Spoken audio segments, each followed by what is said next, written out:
Durante os meus anos de estudo na Universidade de Artes de Berna, eu tive uma aula que se chamava All Brass, em que a ideia era basicamente reunir todos os alunos de metais, sejam eles do primeiro ano de bacharelado ou do último ano de mestrado, e liderados pelo professor Rex Martin, tubista americano, nós discutiríamos toda sexta-feira um tópico que envolve a nossa forma de tocar.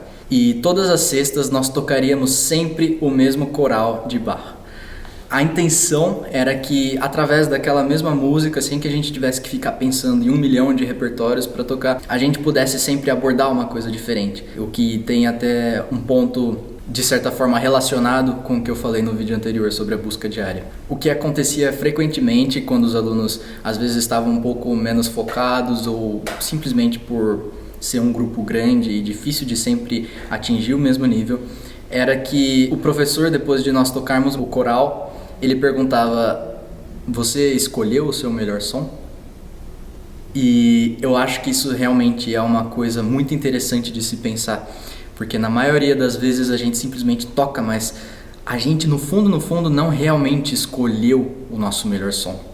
O som é basicamente a nossa voz dentro do instrumento. Como é que você quer que a sua voz seja escutada? E não importa se você está tocando uma coisa aguda ou uma coisa grave, ou se você está tocando uma coisa lenta ou uma coisa rápida, todas elas sempre vão ter o seu som junto com elas. Então não adianta simplesmente treinar como ficar muito rápido, ou como tocar muito agudo, ou como tocar muito grave, se o seu som, a sua identidade não estiver bem sustentada. E particularmente eu passo uma média de 40 minutos estudando só o som, focando, procurando o meu melhor som e tentando escolher como é que eu faço para escolher o meu som. Vocês podem tentar em casa se vocês nunca tentaram isso, mas simplesmente para alguns segundos antes de tocar e pensa: tá, eu vou tocar com o meu melhor som. E meio que automaticamente algumas coisas já vão ser mudadas. O seu corpo, a sua mente, os seus lábios já de certa forma sabem como é que você tem que fazer o seu melhor som, dependendo do tanto de experiência que você tem. E esse foco, esses segundos antes de tocar, que a gente simplesmente para e pensa um pouquinho: tá, eu vou escolher o meu melhor som,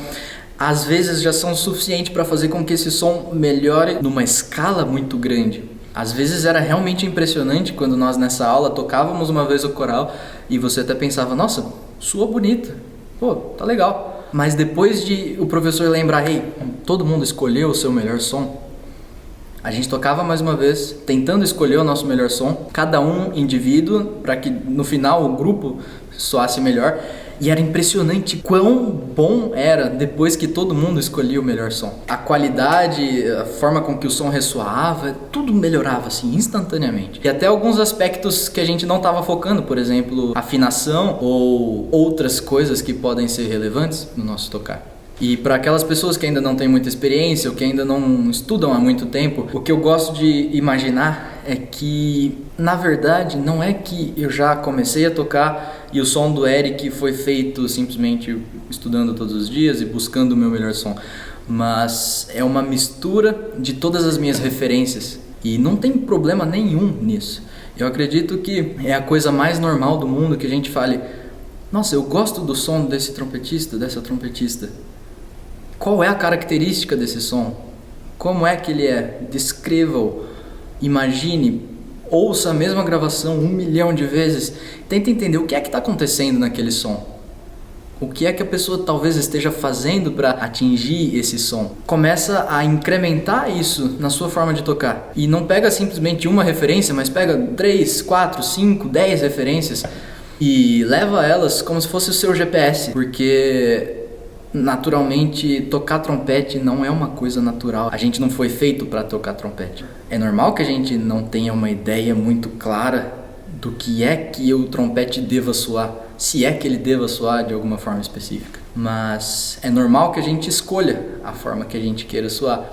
E para isso as referências são muito importantes. Então escutar e ver o que você pode fazer que a sua referência já esteja fazendo é um caminho de certa forma muito assertivo, porque você está com o material na mão e você fala: tá, eu quero fazer o meu material com isso aqui dentro. É como se você incrementasse um ingrediente na sua receita. E no final das contas, muito provavelmente você não soará como certa pessoa ou você vai perder a sua identidade, mas a sua identidade será criada por uma mistura de elementos de várias referências. E existe até aquela máxima do nada se cria, tudo se copia, e de certa forma a gente pode usar isso muito a nosso favor enquanto a gente toca o nosso instrumento, seja o trompete, seja qualquer outro instrumento. Isso vai construir a nossa identidade. Quando as pessoas ouvirem, talvez elas ouçam, isso aqui, se elas conhecerem muito quem são as suas referências, talvez a pessoa vai pensar, entendi, isso aqui tal pessoa faz da mesma forma. Mas no fundo vai ser você. Você não vai ser uma cópia. Não sei se dá para entender o meu raciocínio, mas o nosso som é a nossa identidade. O seu cartão de visita é o seu RG. Então, quando você for fazer uma prova, as pessoas vão ouvir o seu som antes de qualquer outra coisa. Se o seu som for desagradável ou for inadequado, porque determinado tipo de som é adequado para tocar tal excerto ou tal concerto ou tal período da música, enquanto outro tipo de som vai ser usado para outro excerto ou para outro concerto ou para outro período da música. Então é importante que a gente saiba também flexibilizar e ter a habilidade de mudar o som dependendo do que a gente vai fazer. E já que o som está em todas as coisas que a gente toca, acho que vale a pena escolher o nosso melhor som.